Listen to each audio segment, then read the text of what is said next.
let's talk about one of the most incredible success stories of the 20th century, India's White Revolution. It's an amazing story about how a country that was actually facing a milk shortage completely turned things around to become the world's #1 dairy producer. The question is, how in the world did they pull it off? And that's really the big question we're tackling here. How did a nation with millions of small, independent farmers become the biggest milk producer on the planet? I mean, it sounds almost impossible, right?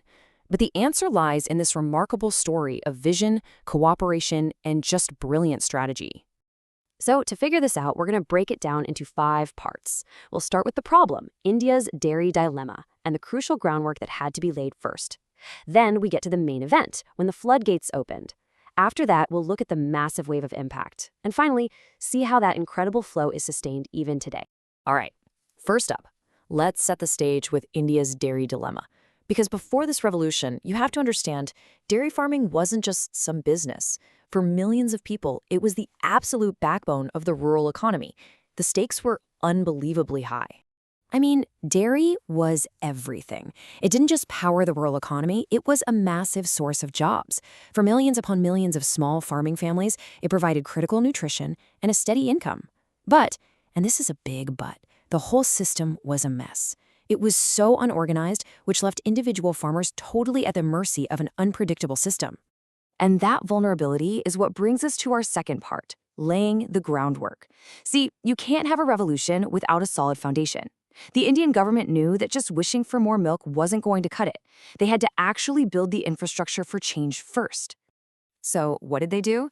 Well, they started with the absolute basics. They built veterinary hospitals to make sure the cattle were healthy. They set up artificial insemination centers, and they launched programs to improve the cattle breeds themselves. See, all of this was about tackling the problem right at the source, making the dairy cattle healthier and way more productive. All right, now for part 3. And this is where the story really explodes. This is where the floodgates open. It's time to talk about the single most important piece of this whole puzzle, a program called Operation Flood. So Operation Flood, what was it? You can think of it as this massive, nationwide project with one brilliantly simple idea: create a national milk superhighway. The whole point was to directly connect the millions of milk producers out in the villages with the millions of consumers in the cities, cutting out all the middlemen in between. It all boiled down to 3 core goals. First, obviously, crank up milk production, a flood of milk, right? Second, and this is key, make sure more money ends up in the farmers' pockets. And third, people in the cities had to get that milk at a fair price. It was designed to be a win for everyone. So how did they do it? Not with some giant top-down government company. No, they did it with cooperatives. Operation Flood gave farmers the power to form their own democratic organizations. This created a huge network that was owned and run by the farmers themselves. And that model, that was a secret sauce of the whole revolution. And that brings us to the results, to our 4th section, a wave of impact. Because what happened next wasn't just a small change. The launch of Operation Flood and this cooperative model completely transformed an entire industry, and with it, the lives of millions of people. And if you want to understand just how big a deal this was, look at this. Before the cooperatives, farmers were basically stuck. They had to sell to middlemen who would give them these low, totally unpredictable prices. But afterwards, with the cooperatives, the farmers were in the driver's seat. They connected straight to the markets, which meant a stable income and an end to all that exploitation. And the ripple effect? Oh, it was huge. Suddenly, the middlemen were gone, which made the whole system way more efficient. It meant cities had a stable, reliable supply of milk. Rural incomes shot up. And that direct link was forged between the farmer who produced the milk and the family who drank it. And the results of all this, the grand finale? Just look at this. India became, and still is, the #1 milk producer in the entire world. Just let that sink in for a second.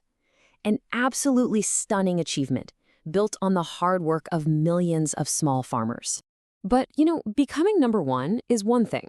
Staying #1, that's a whole different challenge. And that's our final section, sustaining the flow. Because success is great, but maintaining it for decades, well, that takes constant work. So, for starters, they didn't just stop. They rolled out new programs like the Intensive Dairy Development Program. The idea here was simple. Let's spread the success. Let's build up the dairy infrastructure in smaller states and even in the tougher hilly regions. And of course, it wasn't just about quantity anymore. It was about quality. So they launched the Clean Milk Production Scheme. This was all about improving hygiene at every single step of the journey, from the farm to your fridge, building public trust and ensuring a top-notch product.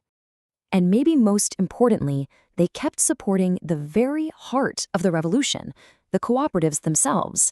They set up programs to give them financial and technical help, making sure these farmer-run organizations stayed strong and competitive. And to keep things moving forward, to really modernize the whole sector, they created something called the Dairy Venture Capital Fund. This basically gave loans to entrepreneurs who wanted to do things like set up new modern dairy farms, build milk processing plants, or invest in essentials like cold storage and refrigerated trucks. So when you boil it all down, what's the big takeaway? The White Revolution was, yeah, a brilliant government strategy, but it was powered by farmers. Giving them the power through the cooperative system, that's what unlocked the nation's incredible potential. So you have this incredible story. The White Revolution didn't just nourish a nation, it empowered millions of farmers from the ground up. It was a true revolution, in every sense of the word. Which kind of makes you wonder, doesn't it? If that was possible then, what's going to be India's next great revolution?